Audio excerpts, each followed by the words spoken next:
Hey everyone, welcome App State juniors and seniors. I am so thrilled to be your marketing strategist and guide for today's explainer. Look, as future business leaders stepping out of Boone and into the wider world, mastering the digital landscape is absolutely non-negotiable. So, let's get those mountaineer minds working. Okay, here's our game plan for today. We'll start with a quick welcome to Boone, break down the massive difference between monitoring and listening, and explore 8 key benefits to this strategy. Then, we'll look at beating the competition and wrap the whole thing up with some powerful career takeaways. All right, let's jump right into part 1. Welcome to Boone and navigating the social landscape. To really grasp high-level social media strategy, we don't even need to look at global corporations right off the bat. We can ground these concepts right here in the high country. Imagine for a second that you've just been hired to manage the digital reputation for your favorite local spots. What are people actually saying about Mass General Store or Stick Boy Bread Co. online right this very minute? Are students posting about grabbing a fresh batch of treats from Appalachian Cookie Co. to survive finals week? If no one is tagging these businesses directly, how do you even know those conversations are happening? Well, tracking those hidden conversations is literally the foundation of modern inbound marketing. And this brings us to a super vital mindset shift. Christine Scarlett, the VP of Marketing Communications at Codaviti, really hits the nail on the head here. She points out that social monitoring and listening is a journey because you are building a relationship with your audience. As future marketers, you've got to remember this. Social media is not a one-way broadcast megaphone. If you aren't actively listening to what your audience has to say and actually responding to them, that relationship simply doesn't develop. So, moving on to part 2, monitoring versus listening, the core concepts.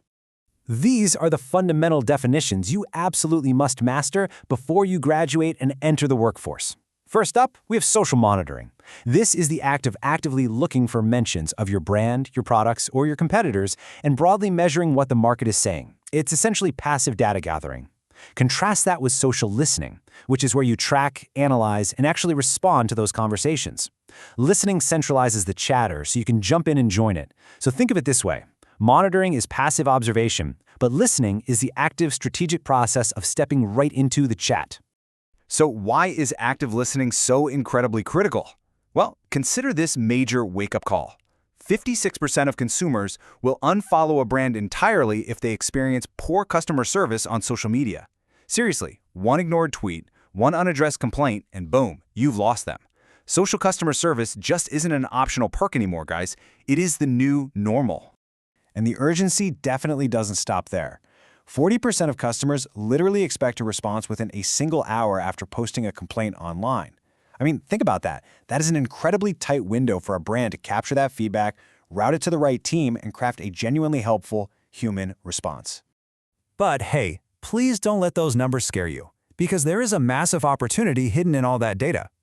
83% of respondents actually love it when brands jump in and respond to their questions. When you get this right, you aren't just putting out fires and doing damage control. You are building fierce brand loyalty and turning frustrated customers into vocal advocates for your brand.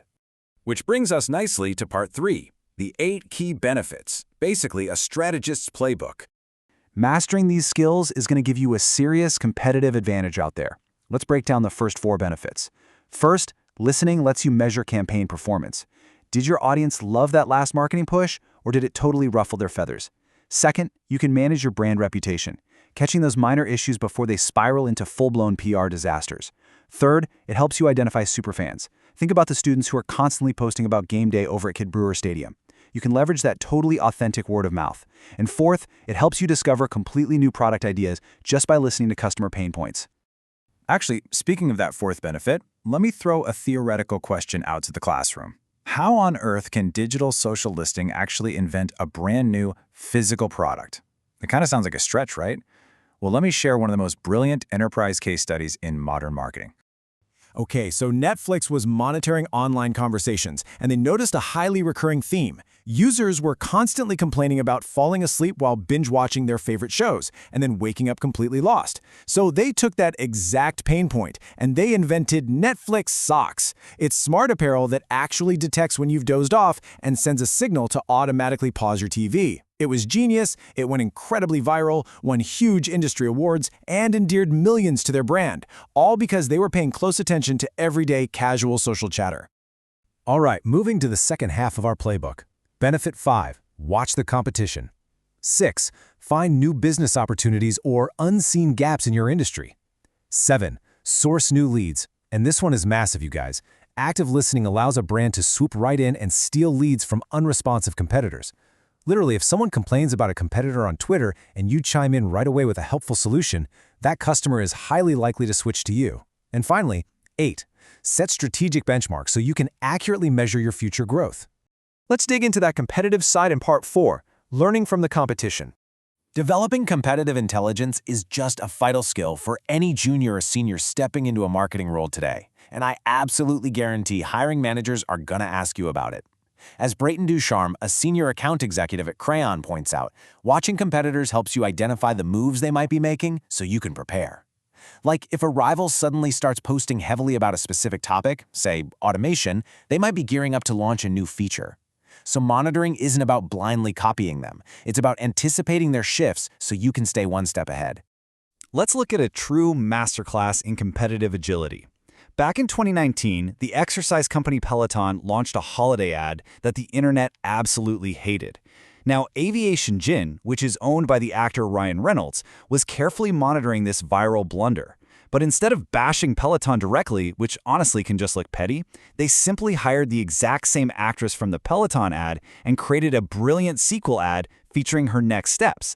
They literally never even mentioned the word Peloton, but they generated millions of views in a matter of days just by smartly surfing the wave of a competitor's mistake.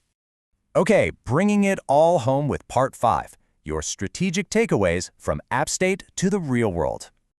We have covered a lot of ground in this explainer today, so let's talk about how you, as business majors, can apply these exact frameworks to your impending job search. Did you know that HR and recruiting teams at top companies use these very same inbound monitoring strategies to recruit diverse, talented employees? They literally create job seeker personas, and they monitor social media to find the best fit. This means your online presence is a two-way street.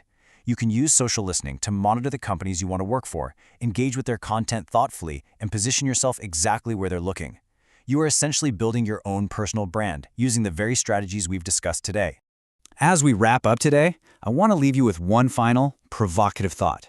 If you were managing social media for a boon business tomorrow, whether that's the massive ski resort just outside of town or a cool little small shop right down on King Street, are you just passively monitoring the market, or are you truly listening? Because as we've seen, it's the active listeners who build real relationships, who invent the next big products, and who ultimately win the market. Thank you so much for joining me today, Mountaineers. Take these strategies, apply them to your projects, and I honestly can't wait to see what you build out there.